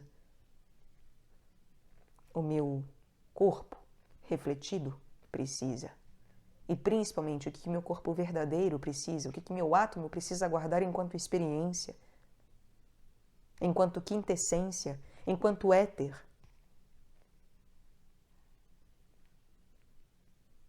Porque se eu como algo que é porcaria, que não serve para o meu corpo físico e nem para a minha reprodução celular, não vou nem falar reprodução sexual, celular, se eu não alimento os meus éteres inferiores, tá achando que a experiência que eu tô tendo ao comer algo porcaria, só porque é gostoso, tá alimentando os éteres superiores de percepção e de memória e reflexão? Mentira! Não está! Mentira! Agora, não quer dizer que não haja momento genuíno de se comer alguma porcaria, sei lá eu, entendeu? Não é isso. Não somos perfeitos e não tem que dar uma de perfeito, se cobrar perfeição. Isso também é algo demoníaco, satânico. Satanás queria que eu vos peneirasse como farinha, Pedro. Essa é uma das minhas frases preferidas da Bíblia. Eu vivo repetindo ela para mim mesma e aqui, etc, e para os outros. Adoro. Porque isso dá humildade na hora. Porque, falar da trave, tirar o cisco enquanto a gente tem uma trave no olho, é muito legal também, mas né? Às vezes a gente não sabe nem como aplicar isso aí, né, implicar com uma agulha enquanto engole um camelo, como é que é? Acho que é isso, né? Também implicar com um mosquito enquanto engole um camelo, coar um mosquito. Coar um mosquito enquanto se engole um camelo, também é uma frase muito poderosa, mas quando envolve Satanás, né, a gente treme. Aí você trava o corpício, dá aquela, o esfíncter dá aquela contraída, entendeu? Em cima e embaixo você engole seco e... Enfim, né? Em cima e embaixo daquela apertada, porque cada vez que a gente tenta peneirar os outros e a si próprio, né, é algo satânico. Agora é claro, ter misericórdia demais, aí pode tudo, né, porcaria todo dia. Então, eu comi coisa boa a semana inteira, vou barganhar, vou comer porcaria agora, etc. Mas ainda assim é tudo por vontade própria. Aí é libertinagem, né? E aí é coisa lucífera. Verdadeiramente saber o caminho do meio é dificílimo e só junto de Jesus Cristo. Por isso que aos puros tudo é puro, porque é em Cristo Jesus só que a gente pode fazer as coisas de maneira pura. Inclusive os nossos erros, que deixam de ser erros mortais, ainda que continuem se constituindo um erro. E, portanto, com o tempo vamos aprender a melhorar, vamos evoluir, vamos mudar, mas sem apressar as coisas. Então não é deixar de comer as coisas da noite para o dia. Não é sobre isso. Sobre ter um rigor de peneirar farinha. Mas é saber dar o passo preciso e ir guardando essas coisas no coração para que vá alimentando o nosso espírito. Qual é o dever do corpo-alma? Alimentar o espírito. Então vocês veem, quando nós falamos de coisas que são almísticas e que passam pelo nosso corpo de alguma maneira e chegam ao nosso coração, chegam ao nosso verdadeiro corpo, e do nosso verdadeiro corpo podem ganhar acesso à nossa verdadeira mente. E aí, em efetivo, havendo esse bombear de um para o outro, essa dança e esse movimentar da essência de um para o outro, é levado ao espírito,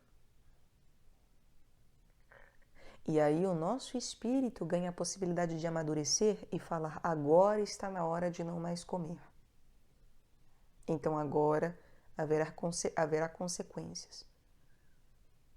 Então, alma, avisa para o corpo que agora está na hora de viver algo diferente.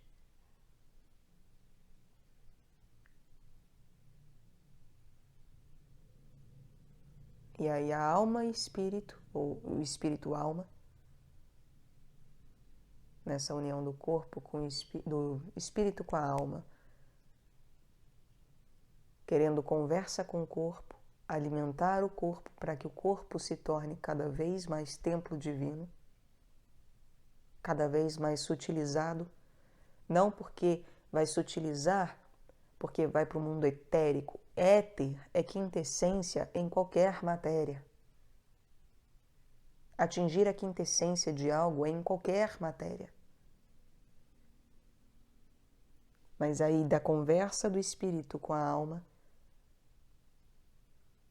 de uma experiência de espírito-alma em efetivo, de um crescimento espiritual que se torna possível, essa informação é passada para que o Espírito Santo de Deus, habitando o nosso corpo, habitando e pairando sobre Maria, faça com que nasça Jesus Cristo.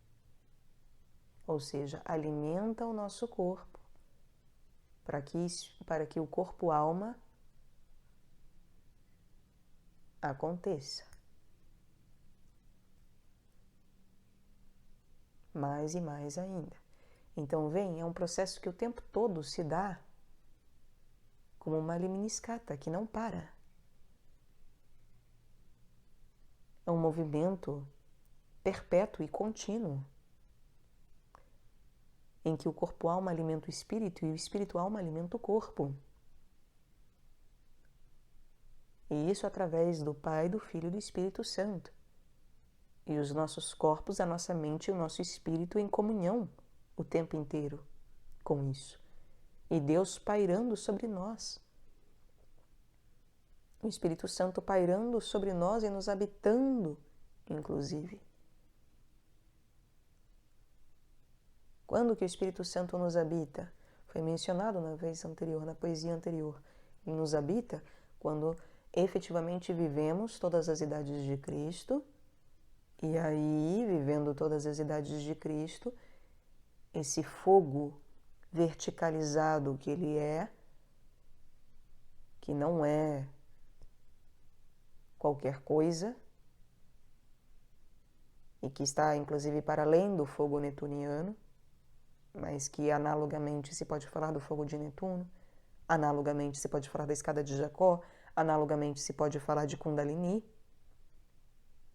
mas as idades de Cristo significam que a nossa coluna vai acendendo esse fogo de tal forma que a língua de fogo do Espírito Santo, quando desce, como o raio de Júpiter que é lançado, nós sabemos que raio não cai só para baixo, é a energia que desce e a que sobe, e se encontram num ponto. E, portanto, para que verdadeiramente o Espírito Santo de Deus nos habite, não basta só ele descer como uma língua de fogo. Eu tenho que ter passado ou estar passando por um processo em que as idades de Cristo em mim estão acesas, estão acontecendo a todo vapor, estão acordadas, estão em vivência, porque a energia do raio que desce e do que sobe.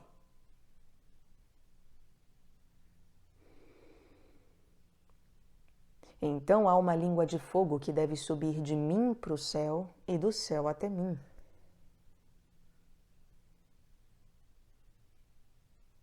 Se eu não estiver preparado, não adianta a língua de fogo descer sobre mim.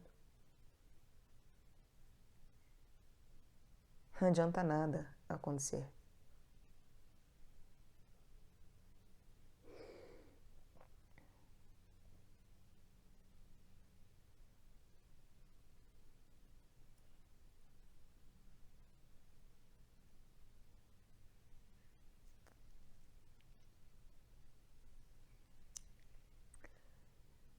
E aí, o que significa falar de espírito-alma e corpo-alma, para além da conceituação científica que foi dada lá no começo, sobre os éteres? Significa que corpo-alma é um processo de união do corpo com a alma, do verdadeiro corpo, ou seja, do meu átomo semente material, independentemente de qual seja, com a união desse átomo com o átomo da mente e a troca de polaridade entre eles, em que a mente se assenta no coração e o coração na mente, de tal forma que o meu corpo físico, ele pode ser um corpo-alma. Porque se ele estiver imbuído daquilo que é crístico, se eu for um Cristo, é um corpo-alma.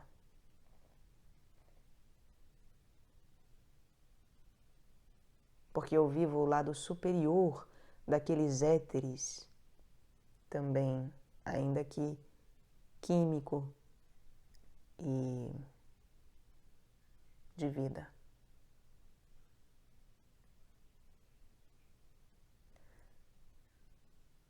Corpo, alma é sempre o meu corpo, em qualquer matéria, ser a manifestação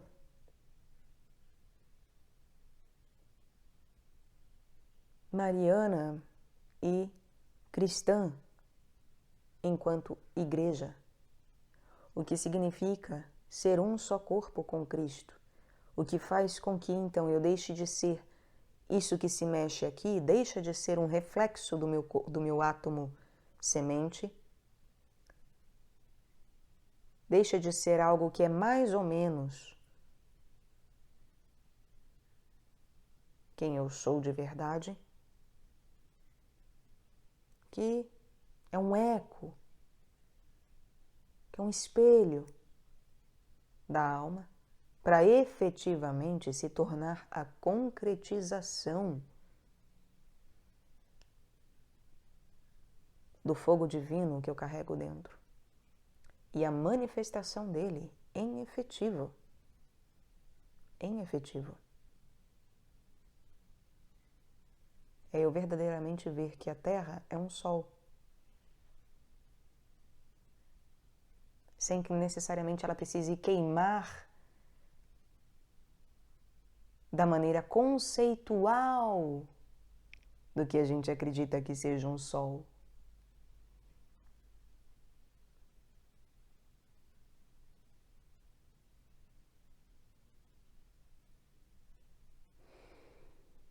A capacidade do corpo-alma é a capacidade de eu construir corpo em qualquer matéria.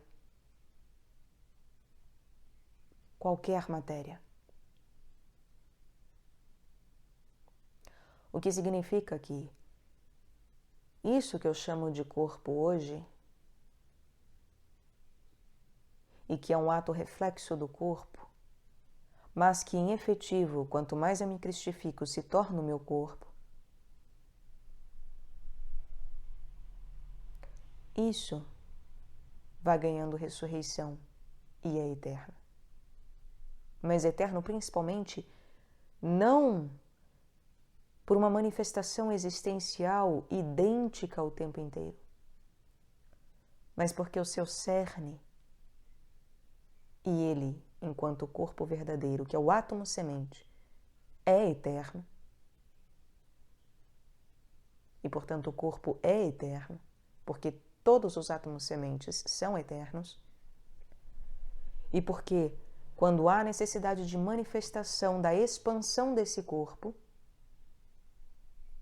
por uma projeção que cristaliza e se une à alma para que efetivamente seja um só corpo e um só espírito,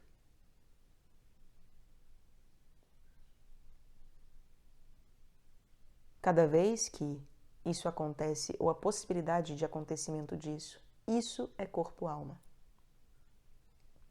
Por isso que se diz que um irmão maior faz um corpo em qualquer matéria que ele queira, não é só na matéria química densa física, em qualquer matéria, porque ele sabe manejar os átomos sementes.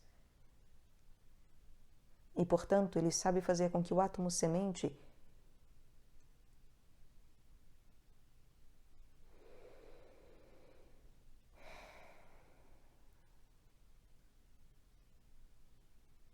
cristalize um corpo.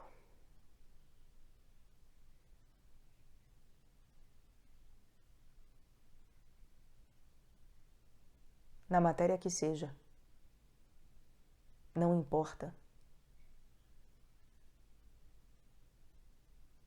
E, portanto, jamais a matéria vai ser aprisionamento.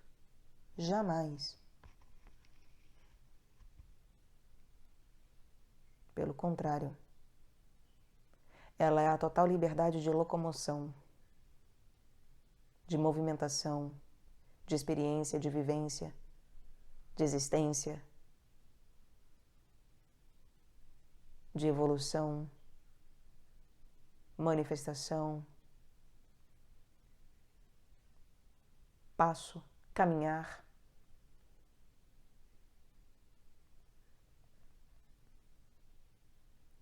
E o espírito alma é verdadeiramente a minha capacidade de, efetivamente,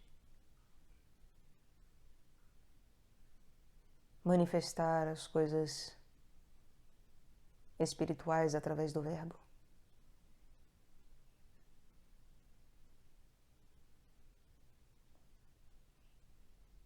Concretizar a expansão espiritual através do verbo. A expansão universal através do verbo.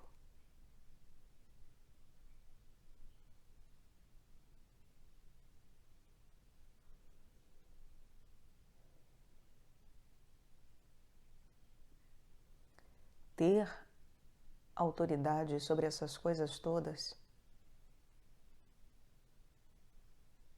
conhecer em seu íntimo e em vivência essas coisas todas, é de uma responsabilidade muito grande. E é por isso que cada vez mais eu vou chamando a nossa atenção e vou colocando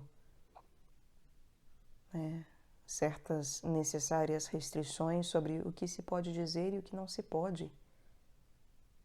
O que se pode fazer e o que não se pode. Não é tudo é permitido, nem tudo convém. Não, tem coisa que não é poder, não é potência. Suicídio não é potência, não é poder. Não pode. Ponto.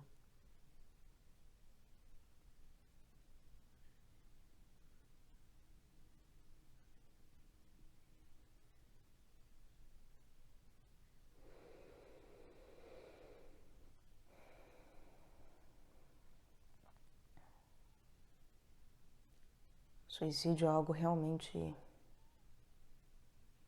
verdadeiramente inexplicável, porque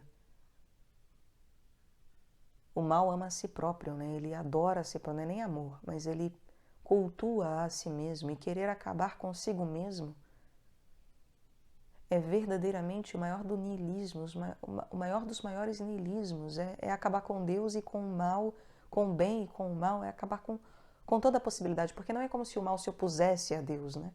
Não é isso. Mas é verdadeiramente acabar com absolutamente qualquer possibilidade de existência, inclusive má.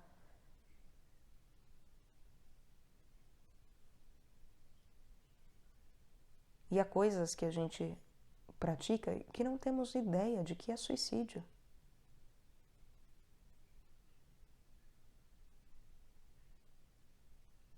É suicídio. São pequenas coisas que vão alimentando esse tipo de...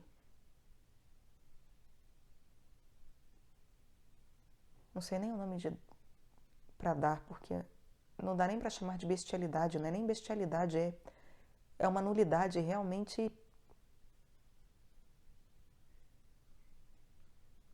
inexplicável. Cada vez que a gente joga um dia fora,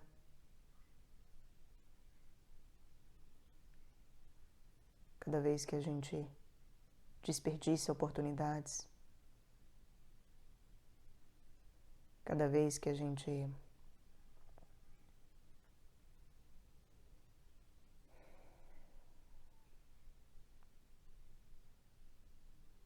joga fora as coisas, né? A presença, o contato, a realidade, a natureza, as conexões, os laços, a família, os amigos, os parentes. Cada vez que a gente joga fora o mapa, cada vez que a gente joga fora as matérias,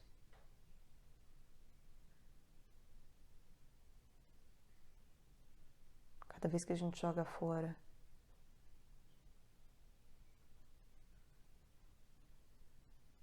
as coisas que são necessárias e que nos compõem de alguma maneira,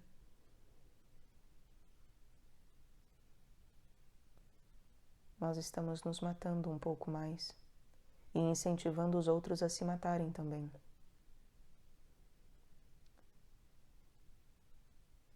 E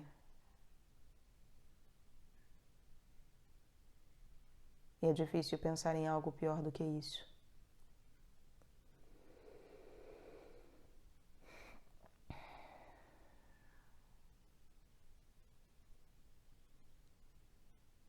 Não matar o outro pelas próprias mãos, mas levar que o outro se mate a si próprio.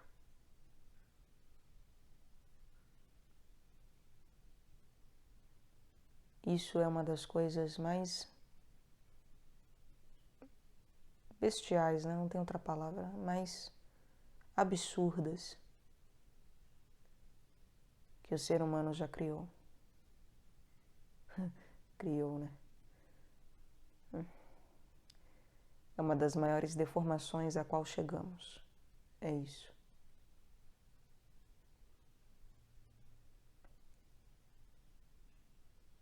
Levar os outros ao suicídio é uma das maiores deformações a qual chegamos. Um suicídio diário, um suicídio de nascimento, um suicídio astrológico, suicídio de família, fazer abandonar pai e mãe por motivos errados, sem honrá-los. E eu já vi isso, eu já vi pessoas que estão tão mortas, tão num processo degenerativo tão grande, que é isso. A única coisa que elas conseguem fazer é propagar esse tipo de coisa. Suicídio. Porque, na verdade, elas estão morrendo.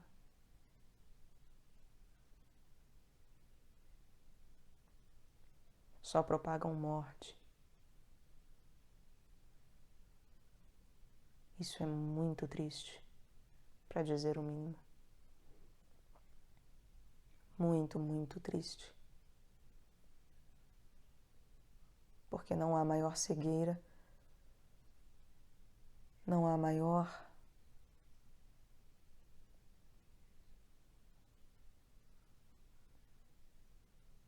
vazio do que esse.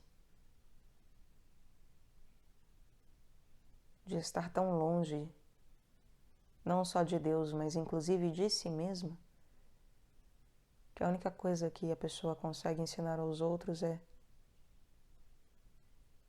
que elas também se afastem de si próprias e de tudo o que a cerca.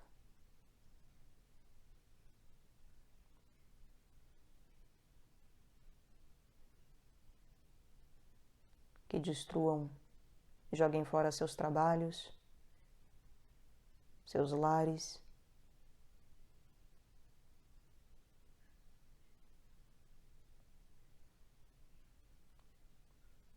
que joguem fora a sua personalidade, a sua coletividade e individualidade. Isso é gravíssimo. Gravíssimo.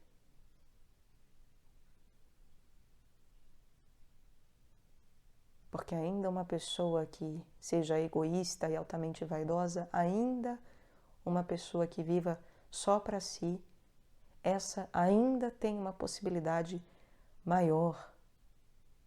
Porque os mornos são cuspidos.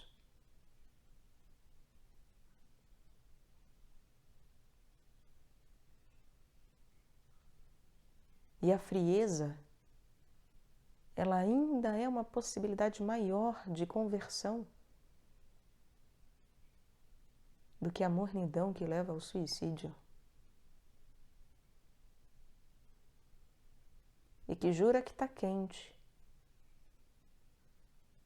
porque é algo comível, saboreável, porque parece agradar ao paladar, parece fazer com que funcione, parece. e as aparências enganam.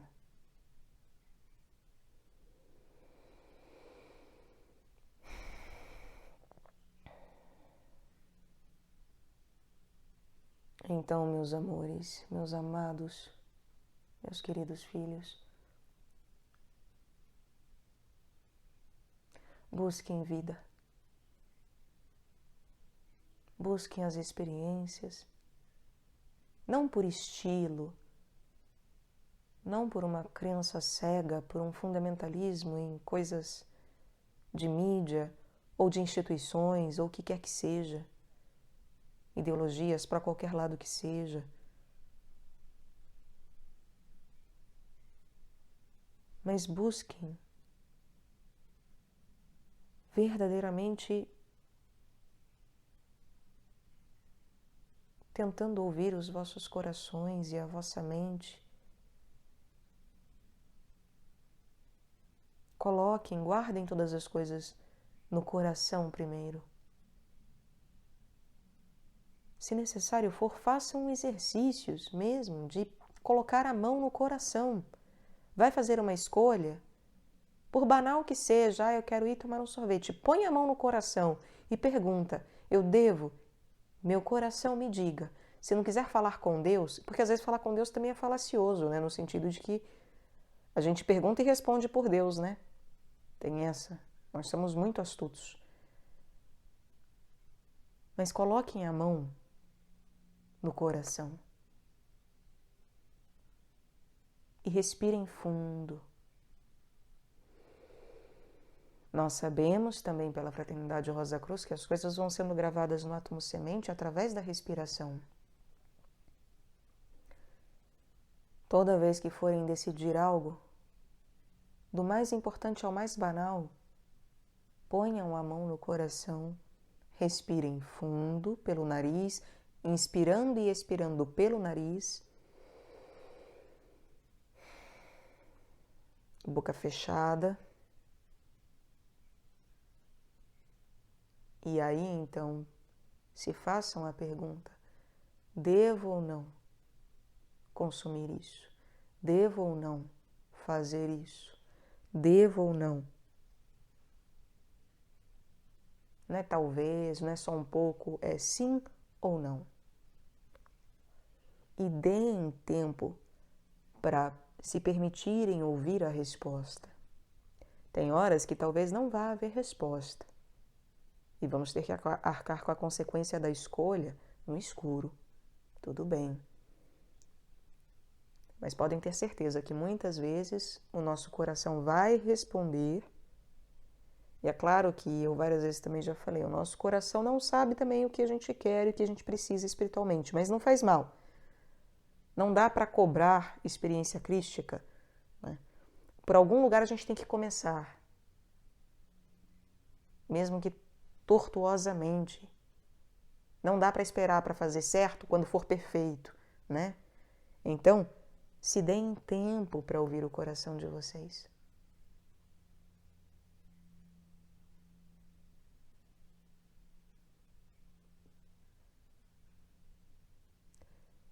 E se a dúvida for muito grande, eu sou daquelas que eu prefiro não fazer quando a dúvida é muito grande.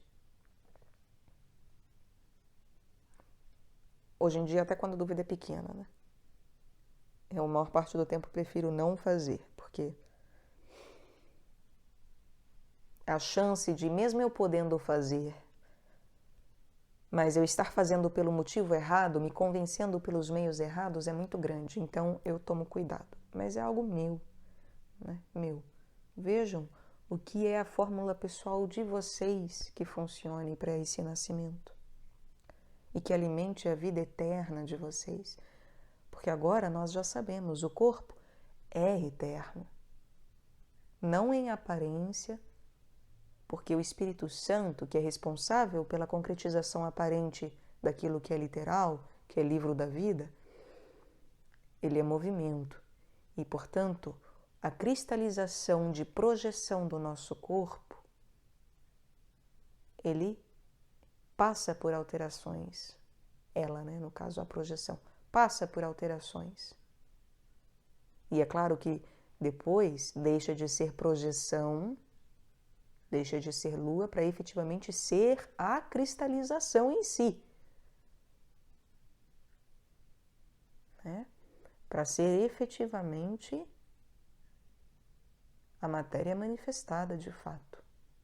A matéria superior manifestada em expansão de fato. Qualquer que seja a matéria, por isso que Maria é rainha. Qualquer que seja a matéria.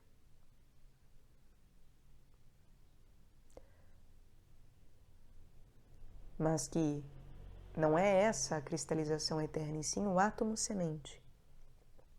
E, portanto, o nosso verdadeiro corpo eterno é eterno e é o átomo semente.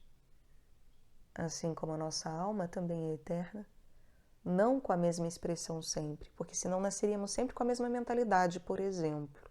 E não é assim. E nem o nosso espírito, o tríplice espírito. Agora é claro, qual é o verdadeiro átomo? É o tríplice em união. E quem que nós verdadeiramente somos?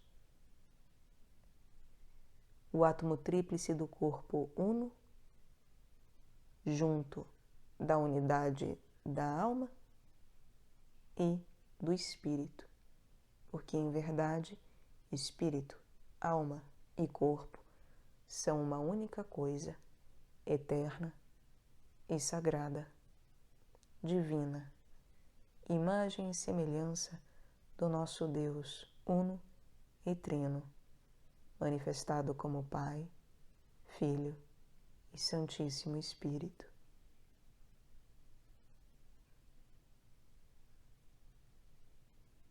Que Ele vos guie e vos guarde, meus amores, meus amados. Que a alma dele que a paz e a alma e o Espírito e todos os princípios do Pai vos habite, sim. E que a paz dele seja convosco, hoje e sempre, eternamente. E que façamos por onde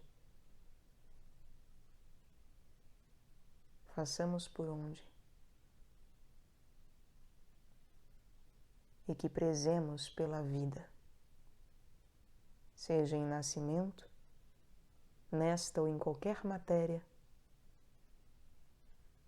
em qualquer forma de cristalização espiritual, material ou almística, que busquemos plenamente e verdadeiramente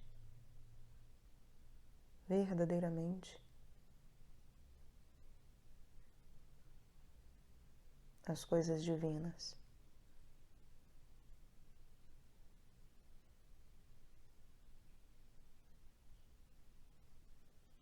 Que Deus vos abençoe.